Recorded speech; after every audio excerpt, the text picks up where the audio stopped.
Pode Aprender. O Pode Aprender é o seu espaço para debater temas importantes para a educação básica brasileira. Uma realização da Aprende Brasil Educação.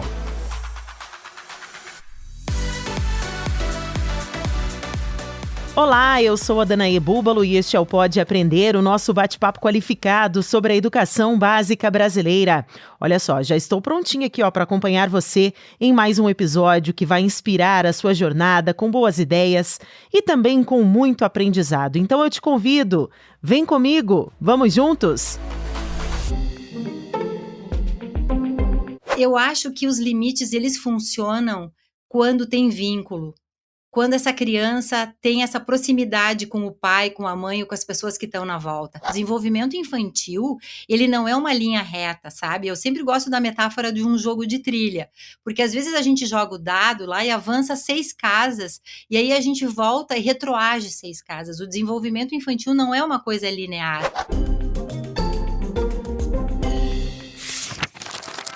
Livro aberto. A falta de limites na relação entre pais e filhos e como isso se reflete na sala de aula é o tema da discussão neste episódio do Pode Aprender. Situações desafiadoras relacionadas ao comportamento e à indisciplina escolar podem estar associadas à falta de limites. E uma boa relação entre família e escola sempre é a melhor forma de resolver essa questão.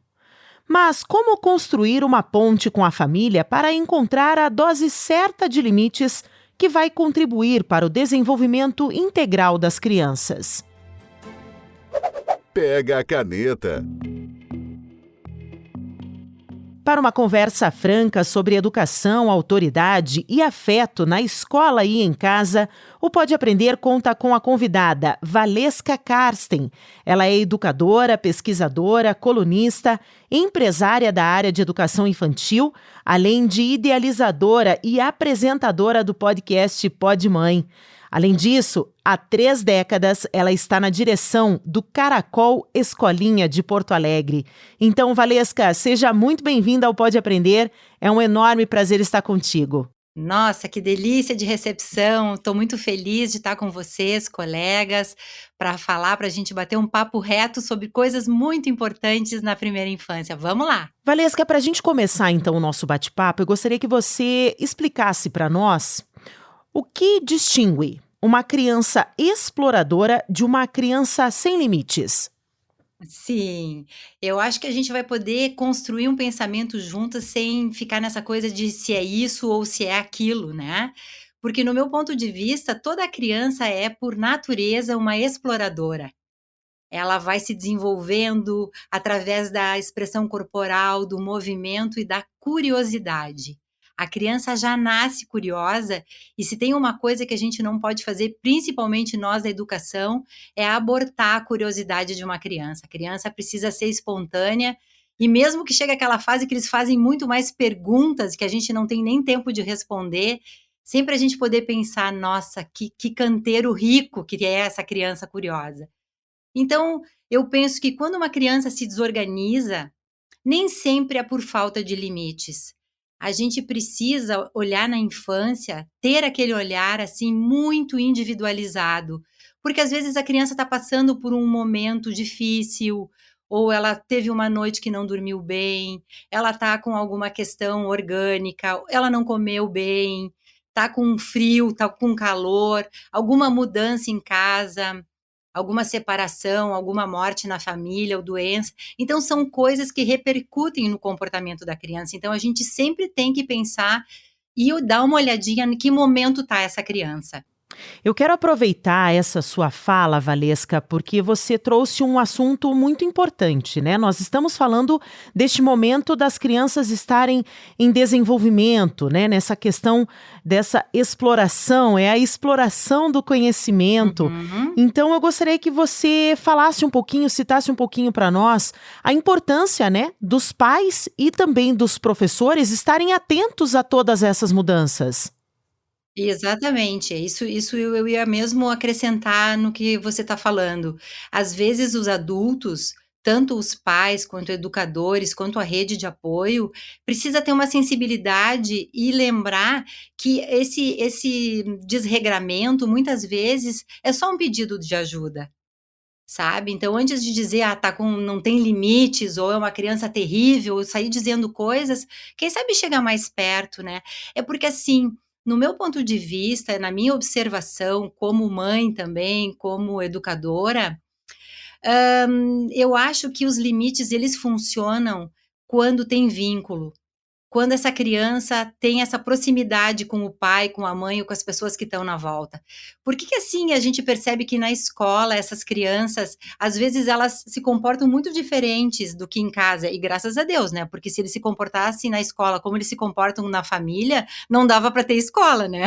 Porque as professoras conseguem, como estão muitas horas com essas crianças, elas desenvolvem uma relação de camaradagem, proximidade e intimidade, então quando elas pedem as coisas, aquilo tem uma força de dentro, por causa do vínculo. E era justamente sobre isso que eu ia te perguntar, sobre esses limites, né, Valesca? Quando esses limites, eles são abordados dentro da sala de aula, de que forma que eles conseguem favorecer o aprendizado escolar? Claro, porque os limites, eles são como cercas simbólicas. Eles protegem, orientam, organizam, porque a criança, as noções, elas vão acontecendo com o passar do tempo, com as experiências, com o repertório que essa criança vai ter. Eu sempre falo assim, uma criança sem limite é como se ela estivesse num andar alto de um prédio sem paredes, ela não sabe para onde ela vai. Então, quando tem um adulto na volta que diz: "Bom, até aqui você pode vir, a partir daqui não", isso é uma coisa que organiza a criança. E ao contrário do que muitos pais pensam que a criança não vai gostar, não vai amar, vai traumatizar, é o contrário. A criança que tem um adulto que transmite essa segurança, essa firmeza, ela se vincula mais. Bom, nós estamos falando desse papel super importante dos educadores, dos professores, em sala de aula, no ambiente escolar, Uhum. mas também existe a importância da participação dos pais nesse desenvolvimento, não é mesmo, Valesca? A gente Sim. sabe que hoje os pais existem uma vida um pouco mais corrida, às vezes com falta de tempo, uma rotina um pouco estressante, um pouco difícil, Uhum. e acaba se criando pais talvez mais permissivos, digamos assim. Sim. Então, quais são as consequências disso para a escola e para o desenvolvimento desse aluno, Valesca? E também isso causa muito sofrimento nos pais. E é algo que a gente vê muito, assim, as mães, os pais, porque o que que acontece? Quando nasce uma criança, e isso não estou criticando, isso é uma coisa normal, a gente fica, os adultos ficam regressivos, principalmente o pai ou a mãe, porque inconscientemente a gente vai lá se lembrar como a gente foi naquele momento que a gente está vendo os filhos da gente pequenos. Então, assim, a primeira coisa que eu acho importante é os pais se colocarem no lugar de pais e de adultos e alinharem as expectativas. Porque às vezes eu escuto de pais dizendo assim: "Bom, meu pai fazia uma coisa comigo que eu não gostava e eu não quero repetir com os meus filhos". E aí vai lá e permite muito mais. E a gente precisa se dar conta que aquela criança, ela é filha de outro casal e que tem outras questões. Então eu sempre digo assim que uma orientação parental deveria ser um serviço de saúde pública para os pais e também para os professores, porque é muito difícil separar tudo isso na hora que, sei lá, do perrengue de criança que não dorme de noite, de criança que está num momento de birra, que está em fases, porque filhos assim a gente fura uma onda e vem uma outra onda. Essa é a paternidade e a maternidade. Então cabe a gente, enquanto adulto, alinhar, por exemplo, eu com o meu marido, minha mulher, minha parceira, sei lá, a pessoa que está comigo aí dividindo essa parentalidade, conversar. O que que você acha em relação a isso? Eu quero mais ajuda, eu não quero mais ajuda, você me falou aquela coisa, eu não gostei. Precisa ter esse alinhamento, porque senão as coisas vão se avolumando e essa criança vai se desorientando de ver a desorganização dos pais. E nessa vida que a gente está vivendo, que a galera está sobrecarregada ou ausente fisicamente, então eu vejo que acabam tentando compensar com uma permissividade excessiva, né, na tentativa de evitar a frustração, e não é assim que funciona. vai ter que cavar um tempo, precisa desse tempo, porque se não cava esse tempo, principalmente na primeira infância, depois vai ter que correr atrás desse prejuízo. E na primeira infância é onde os laços se estreitam, onde a gente, sabe, a gente conhece aquela criança e que é uma fase que parece que demora para passar, mas ela passa, sabe? E a infância é um tempo irrecuperável, a gente precisa ficar perto dos filhos. Bom, nós estamos aqui falando, né, de limites, e eu gostaria agora de abordar contigo, Valesca, em que momento a escola pode interferir nessa relação de pais e filhos, né? A gente percebe ali uma relação mais permissiva, uma relação, como a gente está citando aqui, sem limites. De que maneira a escola pode intervir e deve intervir nessa relação? Claro que deve e pode. A escola é o termômetro de como está essa criança, porque é na escola que eles trazem as questões, muitas vezes não verbais, mas através de comportamento. Então, assim, sempre que a gente perceber que uma criança não brinca, algo tem. O brincar na infância é, eu digo assim, entre aspas, o trabalho da criança. Quando a gente percebe o sofrimento, a gente precisa conversar com os pais. Uma criança que se isola, que agride, que perde o interesse, que não se conecta com as colegas, a gente vê nos olhinhos das crianças. Então, assim, a escola, no meu ponto de vista, é a maior parceira das famílias. Os pais precisam estar perto da escola, conversar com a professora e poder ouvir o que aquela profissional tem para dizer, porque as professoras, os professores, eles não são pais, eles têm um olhar de fora, mas ao mesmo tempo, com a proximidade, eles conhecem essa criança. Então, às vezes, quando um professor pede ajuda ou faz alguma observação, eu acho que os pais precisam prestar muito atenção no que os professores estão dizendo, porque eles que estão lá no front, no dia a dia, às vezes mais do que as famílias. Bom, Valesca, a gente sabe que não existe uma fórmula mágica, né? Para Uhum. sermos pais ou para sermos professores. Então, aqui no Pode Aprender, nós trazemos sempre nos nossos episódios dicas para os nossos ouvintes, né? Uhum. Dicas que eles possam colocar em prática dentro da sala de aula, dentro do ambiente escolar, alguma iniciativa, alguma forma da gente trabalhar o contexto da nossa conversa de hoje. Então, eu gostaria que você comentasse se você Uhum. tiver alguma dica para os nossos ouvintes, para que aquele professor que queira, né, estabelecer esse limite com o aluno dentro da sala de aula e, ao mesmo tempo, também abordar as questões do limite com os pais.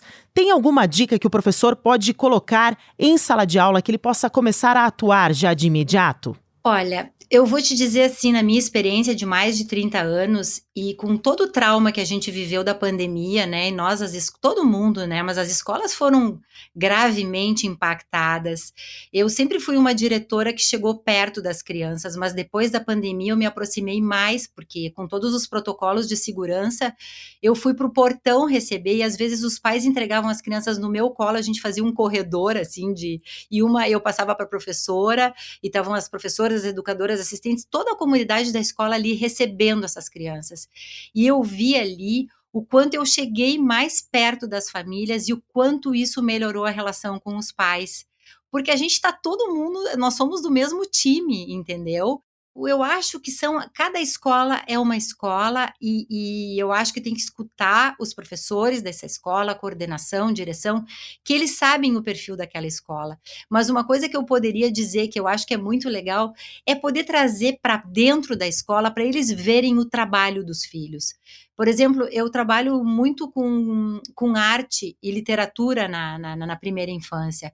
E a gente, eu sempre tento encantar a equipe com algum projeto que eu imaginei, que eu fiz. E quando eu vejo o olhinho daquela professora brilhar, por exemplo, com literatura, ou com música, ou com as artes plásticas, eu chego mais perto e a gente vai pensando juntas. Quando uma professora está encantada com um projeto, pode saber que as crianças vão se encantar também.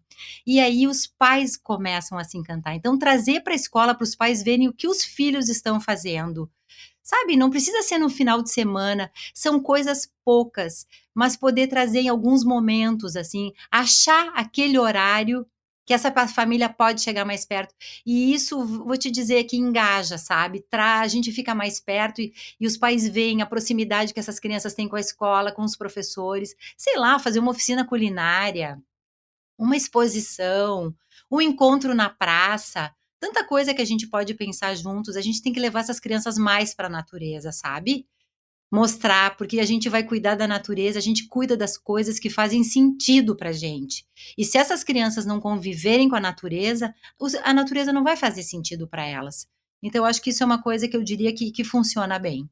Perfeito, Valesca. E para a gente encerrar o nosso bate-papo, eu gostaria de saber de você se é possível que os nossos professores e os nossos pais, as nossas mamães que estão nos ouvindo neste momento, é possível eles serem firmes e gentis nesse Uhum. momento, né, desbravador dos filhos e dos alunos. É possível a gente, então, ser firme e gentil, né, incentivando esse diálogo, sem rotular esse desregramento nesse momento de conhecimento, Valesca? É possível e necessário. A criança, ela precisa ser incentivada a explorar, a se movimentar, perguntar, errar e tentar de novo. Eu digo, desenvolvimento infantil, ele não é uma linha reta, sabe? Eu sempre gosto da metáfora de um jogo de trilha, porque às vezes a gente joga o dado lá e avança 6 casas, e aí a gente volta e retroage 6 casas. O desenvolvimento infantil não é uma coisa linear, ele vai e volta. Então eu acho importante até os pais poderem entender isso, e porque às vezes a criança avança, avança e daqui a pouco ela retroage e os pais ficam preocupados que está regressiva, que está retroagindo. Não, é assim mesmo, sabe? E eu acho que quando as crianças se desorganizam, o limite mais firme tem que ser dado de pegar no colo, de segurar, de conter, sempre que uma criança colocar outra criança em risco ou que machucar o outro. Isso não pode. Então tem coisas que a gente pode conversar e dizer assim, olha, isso sim e isso não. Regras simples, mas essas combinações serem cumpridas, sabe? Porque ser firme e gentil é um exercício diário. As crianças observam como os pais, como nós professores, como nós nos tratamos uns aos outros, como é que a gente vai no restaurante, como é que a gente come, as escolhas alimentares que a gente faz. Então isso tudo passa pela percepção da criança, e a gente, quanto adulto, precisa se dar conta da responsabilidade que é e do compromisso que é criar uma E é criança. importante, né, nós termos essa consciência, né, Valesca, de que os pais, os professores, nós somos exemplos, né? Eles são exemplos, eles são espelhos para essas crianças Uhum. nesse momento de construção e formação. Exato, e às vezes eles aprendem muito mais do que eles observam, do que daqueles discursos que não terminam nunca, sabe? Então eu acho que quando se desorganiza, poder se abaixar, na altura da criança, olhar bem nos olhos e dizer assim: "Eu sei, você tá chateado, você ficou nervoso, mas eu tô aqui. Se acalma que a gente vai conversar". E retoma a conversa, talvez não seja em 1 hora, em 2, mas mostra que tá ali, sabe? A gente não pode desistir das crianças.